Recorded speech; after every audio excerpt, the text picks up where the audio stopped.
नमस्कार विद्यार्थी मित्रांनो, अभ्यास मित्र परिवारामध्ये तुम्हा सर्वांचं स्वागत आहे।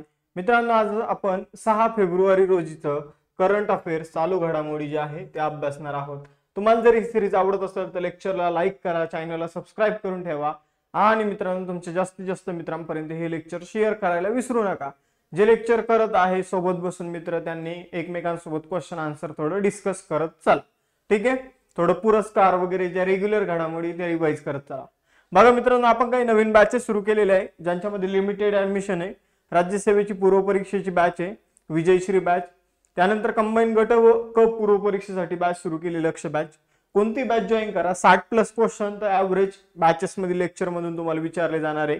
त्याचबरोबर जर बघितलं तर कंबाईन गट ब व गट क पूर्व प्लस मुख्य परीक्षेसाठी फाउंडेशन बॅच सुरू केलेली, ज्यामध्ये प्री मेन्स इंटरव्ह्यू सगळ्यांची तयारी करून घेतली जाणार आहे। या बॅचची फी 2999 इतकी असणार आहे। त्याचबरोबर कंबाईन गट ब मुख्य परीक्षेसाठी आपण यशस्वी बॅच सुरू केलेली आहे।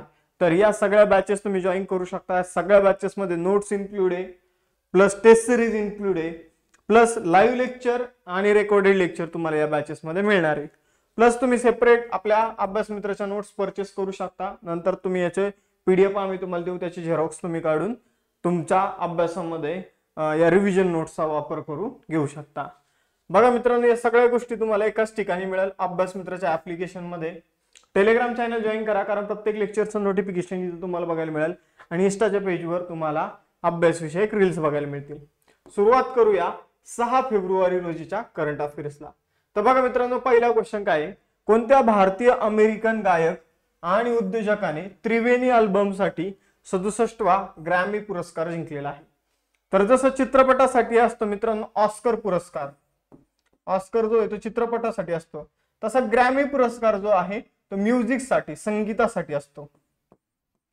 याला संगीत क्षेत्रातील ऑस्कर पुरस्कार म्हणून सुद्धा ओळखला जातं, किंवा संगीत क्षेत्रातील ऑस्कर म्हणण्याची पण गरज नाही, हा स्वतःमध्येच एक मोठा पुरस्कार आहे ग्रॅमी पुरस्कार। मग हा त्रिवेणी नावाच्या अल्बमसाठी इंडो अमेरिकन म्हणजे भारतीय अमेरिकन चंद्रिका टंडन यांना या पुरस्काराने सन्मानित करण्यात आलेले आहे। या वर्षीचा ग्रॅमी पुरस्कार कितवा आहे? 67वा। कोणतं वर्ष आहे? 2025, लक्षात ठेवा। बेस्ट न्यू एज अल्बम या कॅटेगरीमध्ये त्यांना हा पुरस्कार मिळालेला आहे। त्यांनी बघा त्रिवेणी आपण जर बघितलं तर चंद्रिका टंडन यांनी केल रमन आणि मात्सुमोटो या 3 कलाकार, वेगवेगळ्या देशाचे हे 3 कलाकार एकत्र आले आणि त्यांनी एक अल्बम बनवला, म्हणून या अल्बमला त्रिवेणी नाव पडलेलं आहे, हे लक्षात ठेवा। त्रिवेणी म्हणजे आपल्याकडे म्हणतात ना त्रिवेणी संगम, म्हणजे 3 नद्या ज्या ठिकाणी एकत्र येतात त्याला त्रिवेणी संगम म्हटलं जातं। तशाच प्रकारे हे 3 ऍक्टर जे आहे हे एकत्र आले आणि यांनी एक अल्बम बनवला, त्याला नाव दिलं त्रिवेणी अल्बम। आणि या अल्बमला 67वा ग्रॅमी अवॉर्ड्स मध्ये बेस्ट न्यू एज अल्बमचा अवॉर्ड जो आहे तो मिळालेला आहे। आता काही रिसेंट मिळालेले पुरस्कार बघून घेऊया। रामन मॅग्सेसे पुरस्कार हायायो मियाझाकी यांना मिळाला। यांच्यासोबत 3 अजून व्यक्ती आहे। बघा टोटल हा पुरस्कार 2 महिला, 2 पुरुष आणि 1 संस्था आहे, तर त्यांना मिळाला। मग इथं हायायो मियाझाकी जपानचे, बाकी तुम्हाला अजून 1 पुरुष, 2 महिला आणि एका संस्थेची नाव ज्यांना कुणाला माहिती त्यांनी कमेंट बॉक्स मध्ये टाका, त्या विद्यार्थ्याची कमेंट मी पिन करून ठेवीन, ठीक आहे। यानंतर बुकर पुरस्कार जो आहे तो समंथा हार्वे यांना ऑर्बिटल कादंबरीसाठी मिळाला। जे पृथ्वीच्या भोवती जे काही ऑर्बिट मध्ये फिरणारे ग्रह तारे त्यांच्याविषयी 2022 मध्ये कादंबरी लिहिली होती आणि 2024 मध्ये याला बुकर पुरस्कार जो आहे 2024 चा तो मिळालेला आहे। यानंतर मिस युनिव्हर्सचा पुरस्कार व्हिक्टोरिया केअर थेल्विक यांना मिळाला डेन्मार्कच्या। बॅलन डी ओर पुरस्कार पुरुष गटामध्ये रॉड्री आणि आपण जर बघितलं तर आताना बोनमाती यांना महिला कॅटेगरीमध्ये हा पुरस्कार मिळाला। Dominica award of honour Narendra Modiji यांना मिळाला। 17व्या राष्ट्रीय चित्रपट पुरस्कारामध्ये सर्वोत्कृष्ट अभिनेत्रीचा पुरस्कार ऋषभ शेट्टी याला कांतारा चित्रपटासाठी, अभिनेत्रीमध्ये जर बघितलं नित्या मेनन आणि मानसी पारेख यांना पुरस्कार मिळाला। मेनन यांना थिरुचित्रंबलम यासाठी आणि मानसी पारेख यांना कच्छ एक्सप्रेस यासाठी। इंटरनॅशनल बुकर प्राइज जे आहे, आंतरराष्ट्रीय बुकर पुरस्कार कायरोस कादंबरीसाठी जेनी एरपेनबेक यांना हा पुरस्कार मिळालेला आहे। ॲबेल पुरस्कार गणित क्षेत्रातील नोबेल पुरस्कार म्हणून ओळखला जातो, 2024 मिशेल टालाग्रँट यांना मिळालेला आहे, जे फ्रान्सचे आहे। फिजी देशाचा सर्वोच्च सन्मान companion of the order of Fiji Draupadi Murmu यांना मिळालेला आहे। त्यानंतर 2024 नेल्सन मंडेला पुरस्कार निमहास नावाच्या संस्थेला मिळालेला आहे, राष्ट्रीय मानसिक आरोग्य आणि न्यूरो सायन्स असे याचा फुल फॉर्म आहे. जागतिक अंतराळ पुरस्कार चंद्रयान 3 ला मिळालेला आहे आणि आयफा 2024च्या पुरस्कारामध्ये सर्वोत्कृष्ट अभिनेता शाहरुख खान ठरलेला आहे जवान चित्रपटासाठी. तर हे झाले महत्वाचे सगळे पुरस्कार. त्यानंतर एक मेन आपल्याला इथं क्वेश्चन बघायचा आहे जो आपल्याला परीक्षेमध्ये विचारला जाऊ शकतो. व्हेरी IMP कॅटेगरीमध्ये आपण याला टाकूया. बघा मित्रांनो, एक स्पर्धा आहे टाटा स्टील्स मास्टर. ठीक आहे, आपण जर बघितलं तर ही जी स्पर्धा ही बुद्धिबळाची स्पर्धा आहे आणि 2025 मध्ये ही स्पर्धा कोणी जिंकलेली आहे. तर बघा मित्रांनो, ही स्पर्धा आर प्रज्ञानंद याने जिंकलेली आहे. याने कुणाचा पराभव केलेला आहे तर विश्वविजेता डी गुकेश याचा पराभव केलेला आहे. दोन्ही खेळाडू भारताचेच आहे, त्यामुळे काही वाईट वाटून घ्यायची गरज नाहीये. ठीक आहे, किंवा आनंदित पण जास्त व्हायची गरज नाहीये, आनंद झाला पाहिजे. आर प्रज्ञानंदने ही स्पर्धा जिंकलेली आहे. ठीक आहे, हा खरंच टॉपचे खेळाडू दोन्ही आणि या दोघांमध्ये ही स्पर्धा झालेली आहे. 2006 ला लास्ट टाइम ही स्पर्धा जर आपण बघितलं तर विश्वनाथन आनंदने जिंकली होती. त्यानंतर कोणत्या भारतीयाला ही स्पर्धा जिंकता आली नव्हती आणि आता ही स्पर्धा जर बघितलं तर आर प्रज्ञानंदने जिंकलेली आहे. ही स्पर्धा जिंकणारे पहिले भारतीय जर आपण बघितलं तर विश्वनाथन आनंद होते. आता त्यांच्यानंतर प्रज्ञानंद हे दुसरे भारतीय ठरले आहे. ही स्पर्धा फिडे नावाच्या संस्थेमार्फत आयोजित करण्यात येते. द इंटरनॅशनल चेस फेडरेशन, ज्याची स्थापना 20 जुलै 1924 मध्ये झालेली आहे, ज्याचं मुख्यालय पॅरिस फ्रान्समध्ये आहे. पॅरिस फ्रान्समध्ये याची स्थापना झाली होती. लुसानी स्वित्झर्लंडमध्ये याचं मुख्यालय आहे. अर्कडी द्वेरकोविच हे सध्याचे अध्यक्ष आणि उपाध्यक्ष आहे विश्वनाथन आनंद. भारत आणि कोणत्या देशांमध्ये फेब्रुवारी 2025 मध्ये संयुक्त लष्करी सराव एकुवेरिन ची 13वी आवृत्ती सुरू झाली आहे. तर एकुवेरिन नावाचा युद्ध सराव भारत आणि मालदीव मध्ये होतो. तर मालदीववर रिसेंटली क्वेश्चन विचारून झालेला आहे. बघा, आजकाल आता एमपीएससीचा पॅटर्न बदलताना दिसतोय. करंट अफेअर्सचे क्वेश्चन जे ते टिपिकल विचारले जात नाही, जसं की पुरस्कार वगैरे. आता आयोगाने यावेळेस पॅटर्न पूर्ण बदललेला आहे करंट अफेअर्सचा. मग आपण जर बघितलं तर एकुवेरिन युद्ध सराव भारत आणि मालदीव मध्ये होतो. आता एकुवेरिन हा जो शब्द आहे तर दिवेही नावाची भाषेमध्ये हा शब्द आहे. दिवेही भाषेमध्ये या शब्दाचा अर्थ आहे मित्र. ठीक आहे, एकुवेरिन या शब्दाचा अर्थ काय आहे? मित्र. तर दिवे ही भाषा जी आहे ही मालदीवची आहे. ठीक आहे, आपल्याला परीक्षेमध्ये विचारण्यात आलं होतं की मालदीवची भाषा अरबी आहे. ठीक आहे, तर दिवे ही त्यांची ऑफिशियल भाषा आहे, लक्षात ठेवायची आहे. ठीक आहे, ही 13वी आवृत्ती होती या युद्ध सरावाची, जी मालदीव मध्ये सुरू झालेली आहे 2 फेब्रुवारी 2025 रोजी. यानंतर पुढे जाऊया. आता महत्वाचे युद्ध सराव ते कोणा दरम्यान झाले हे बघून घेऊया. आपल्याला सूर्यकिरण युद्ध सरावावर प्रश्न विचारला आला होता. बघा मित्रांनो, सूर्यकिरण जो आहे तो भारत आणि नेपाळमध्ये आयोजित करण्यात येतो. आपण जर बघितलं तर सदैव सर्वोत्तम हे त्याचं ब्रीद वाक्य होतं, त्यावर प्रश्न विचारण्यात आला होता. युद्धाभ्यास हा भारत आणि अमेरिकामध्ये होतो, जो बिकानेर राजस्थानमध्ये झालेला आहे. अल नजाह भारत आणि ओमानमध्ये होतो, तो सलालाह ओमानमध्ये झालेला 2024 मध्ये. मैत्री युद्ध सराव भारत आणि थायलंडमध्ये होतो, जो ताक प्रांत थायलंडमध्ये झालेला आहे. डस्ट लीग भारत आणि उझबेकिस्तानमध्ये होतो, जो तेरमेज जिल्हा उझबेकिस्तानमध्ये झालेला आहे. धर्मा गार्डियन धर्म संरक्षण युद्ध सराव भारत आणि जपानमध्ये होतो, जो राजस्थानमध्ये झालेला आहे. मित्र शक्ती भारत आणि श्रीलंकेमध्ये होतो, जो श्रीलंकामध्ये आयोजित करण्यात आला होता 2024 मध्ये. विशाखापट्टणम आंध्र प्रदेश या ठिकाणी 28वा मलबार युद्ध सरावाचं आयोजन करण्यात आलं होतं. क्वाड देश जे आहे जसं की भारत, ऑस्ट्रेलिया, जपान आणि अमेरिका, या क्वाड देशांचा हा नौदलाचा युद्ध सराव आहे, लक्षात ठेवा. त्यानंतर सिम्बेक्स भारतात सिंगापूरचा युद्ध सराव आहे. काज हिंद जर आपण बघितलं तर याचं आयोजन ओली उत्तराखंड या ठिकाणी करण्यात आलं होतं. भारत आणि कझाकिस्तानचा हा युद्ध सराव आहे, ज्याची 8वी आवृत्ती उत्तराखंड मध्ये आयोजित करण्यात आली होती. त्यानंतर वरुण भारत आणि फ्रान्सचा युद्ध सराव 22वी आवृत्ती भूमध्य समुद्रामध्ये आयोजित करण्यात आली होती. नसीम अल बहर भारत आणि ओमानचा युद्ध सराव गोव्याच्या किनारपट्टी जवळ याची आयोजन जे ते करण्यात आलं होतं. भारत आणि ओमान, नसीम अल बहर. मित्र शक्ती मी तुम्हाला सांगितलं श्रीलंका. ठीक आहे, तर अल नजाह भारत आणि ओमान आहे, नसीम अल बहर भारत आणि ओमान आहे, फक्त एवढं लक्षात ठेवा. तर आपले युद्ध सराव आपण बघून घेतलेले. यानंतर बार्ट डी व्हेयर यांनी कोणत्या देशाचे पंतप्रधान म्हणून शपथ घेतली आहे? तर आपण जर बघितलं बार्ट डी व्हेयर हे बेल्जियमचे नवीन पंतप्रधान बनलेले आहे. बेल्जियम जर आपण बघितलं तर युरोपमधील एक देश आहे, ज्याची राजधानी ब्रुसेल्स. ठीक आहे, चलन आहे बेल्जियम फ्रँक आणि बेल्जियमचा फिलिप तिथले राजे आहे. तर बेल्जियम तुम्ही त्याचा मॅप बघू शकता. यानंतर जागतिक आंतरधर्मीय सद्भाव सप्ताह जो आहे, वर्ल्ड इंटरफेथ हार्मनी वीक जो आहे, तर जगामध्ये जे काही वेगवेगळे धर्म आहे या वेगवेगळ्या धर्मांचे जे मेन लोक आहे तर त्यांची चर्चा व्हावी, एका धर्मातल्या संकल्पना दुसऱ्या धर्मात जाव्या, यासाठी आपण जर बघितलं मित्रांनो तर जागतिक आंतरधर्मीय सद्भाव सप्ताह जो आहे तो आयोजित केला जातो आणि याचं आयोजन 1 ते 7 फेब्रुवारी मध्ये सुरू आहे सध्या. सॉलिडॅरिटी फॉर पीस ही याची थीम आहे, हे लक्षात ठेवायचे. आपण जर बघितलं त्याची संकल्पना सर्वप्रथम जर बघितलं तर संयुक्त राष्ट्र महासभेत जॉर्डनचे राजे अब्दुल्लाही दुसरे यांनी मांडली होती. कधी मांडली होती? 2010 मध्ये. यानंतर पुढे जाऊया. बघा मित्रांनो, पंतप्रधान नरेंद्र मोदी यांनी कोणत्या देशात भगवान मुरुगनच्या भव्य मंदिराचं महाकुंभ अभिषेक केलेला आहे? तर भगवान मुरुगन जे आहे साऊथचे जे काही आपण म्हणूया जसं की तमिळनाडू म्हणा, केरळ म्हणा, तर या ठिकाणी भगवान मुरुगन खूप फेमस आहे.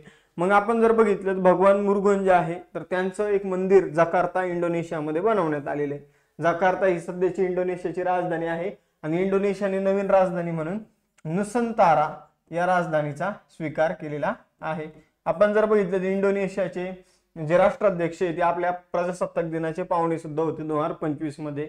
तर हे सुद्धा तुम्ही लक्षात ठेवायचं आहे. या मंदिराचं काम जे आहे 2020 मध्ये सुरू झालं होतं. आता हे मंदिराचं काम पूर्ण झालेलं आहे आणि पंतप्रधान नरेंद्र मोदी यांच्या हस्ते तिथं महाअभिषेक जो आहे तो आयोजित करण्यात आला होता. आपण जर बघितलं तर इंडोनेशियाचं चलन आहे इंडोनेशिया रुपया आणि त्यानंतर प्रबो सुबियांतो हे इंडोनेशियाचे राष्ट्रपती आहे. केंद्रीय अर्थसंकल्प 2025 मध्ये डीप ओशन मिशनसाठी किती कोटी रुपयांची तरतूद करण्यात आलेली आहे? आपल्याला बघा अर्थसंकल्पामध्ये कोणत्या गोष्टीसाठी किती तरतूद करण्यात आली यावर प्रश्न विचारून झालेला आहे. तशीच क्वेश्चन आपण बघत आहोत.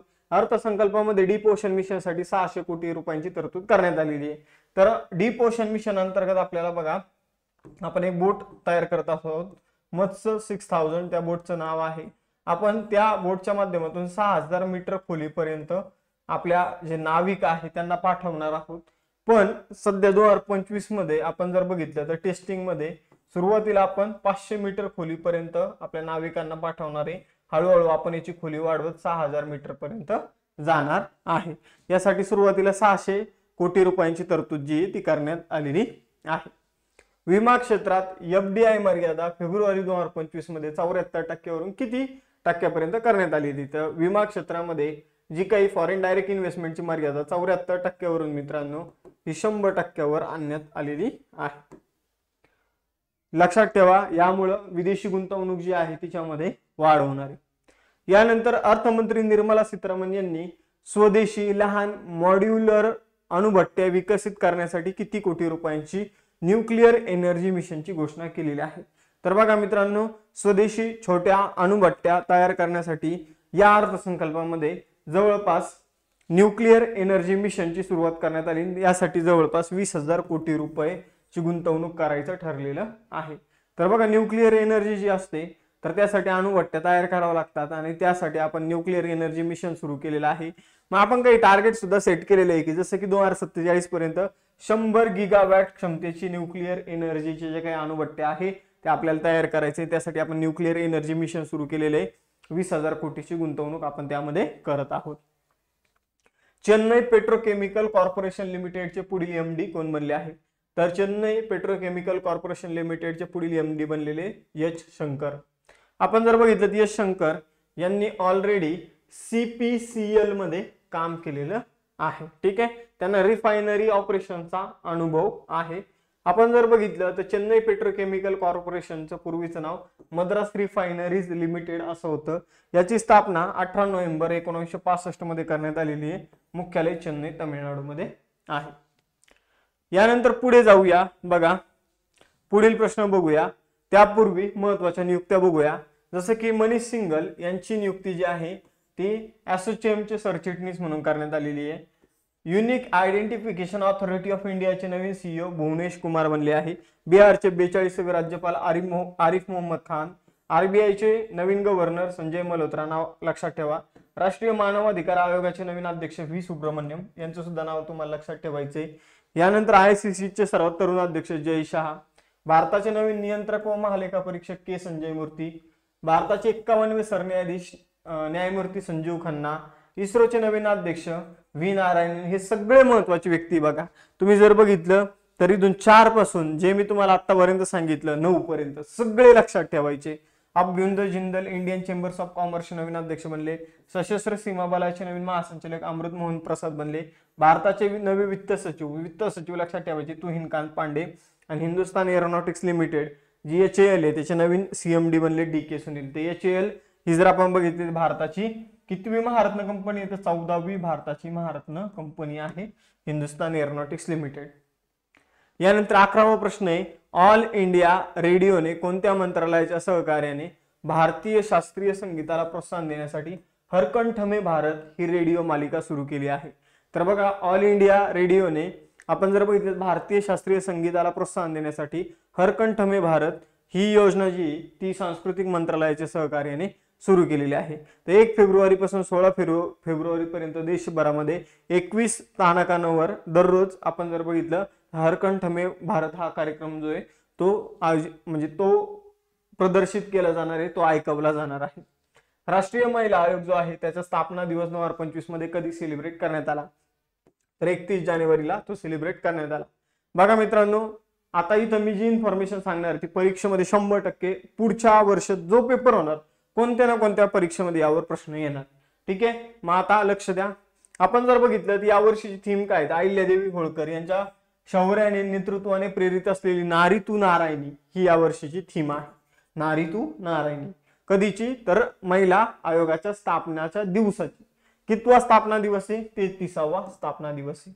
स्थापना कधी करण्यात आली होती तर 31 जानेवारी 1992 ला राष्ट्रीय महिला आयोगाची स्थापना करण्यात आली होती. त्यासाठी 1990 मध्ये कायदा करण्यात आला होता. एखाद्या संस्थेसाठी कायदा जेव्हा करण्यात येतो तेव्हा ती बनते वैधानिक संस्था. त्याचबरोबर जर बघितलं तर त्याचे पहिले अध्यक्ष होते राष्ट्रीय महिला आयोगाच्या जयंती पटनायक आणि सध्याच्या अध्यक्ष आहे विजया किशोर रहाटकर. या महाराष्ट्र राज्य महिला आयोगाच्या सुद्धा अध्यक्ष म्हणून यांनी काम केलेले आहे. तर मोस्ट इम्पॉर्टंट इथं इन्फॉर्मेशन आपण बघितलेली. आता 2 test question. Tata steel master 2025 चा किताब कुणी जिंकला आणि त्याचबरोबर बघा मित्रांनो राष्ट्रीय महिला आयोग जो आहे तर राष्ट्रीय महिला आयोगाचा अध्यक्ष कोण आहे हे तुम्हाला सांगायचे. ठीक आहे, राष्ट्रीय महिला आयोगाचा अध्यक्ष कोण आहे हे तुम्हाला सांगायचे. तर हा दुसरा तुमचा टेस्ट क्वेश्चन आहे. तर त्याचबरोबर आपण राज्यसेवा पूर्व परीक्षेसाठी विजयश्री बॅच सुरू केलेली आहे. लक्ष्य बॅच आपण कंबाईन घटक पूर्व परीक्षेसाठी सुरू केलेली आहे. त्याचबरोबर फाउंडेशन बॅच पुढच्या वर्षीच्या गट क आणि गट ब पूर्व परीक्षा आणि मुख्य परीक्षेसाठी सुरू केलेली आहे. आणि कंबाईन गट ब मुख्य परीक्षेची बॅच जिचं नाव यशस्वी बॅच ती आपण यंदाच्या गट ब मुख्य परीक्षेसाठी सुरू केलेली आहे. तर अशा प्रकारे आजचं सेशन इथे समाप्त होतं. तुम्ही नोट्ससाठी नोट्स पॅक पण परचेस करू शकता. या सगळ्या गोष्टी तुम्हाला अभ्यास मित्र ऍप्लिकेशनवर मिळेल. टेलिग्राम चॅनल मात्र सगळ्यांनी जॉईन करून ठेवा, कारण या लेक्चरची PDF सुद्धा तिथे शेअर होऊन जाईल. आणि इन्स्टाचं पेज जे आहे त्याला सुद्धा फॉलो करा अभ्यास विषयक रील्ससाठी. लेक्चर आवडलं असेल तर लेक्चरला लाईक करा, चॅनलला सबस्क्राईब करा आणि जास्तीत जास्त मित्रांपर्यंत लेक्चर शेअर करायला विसरू नका. धन्यवाद.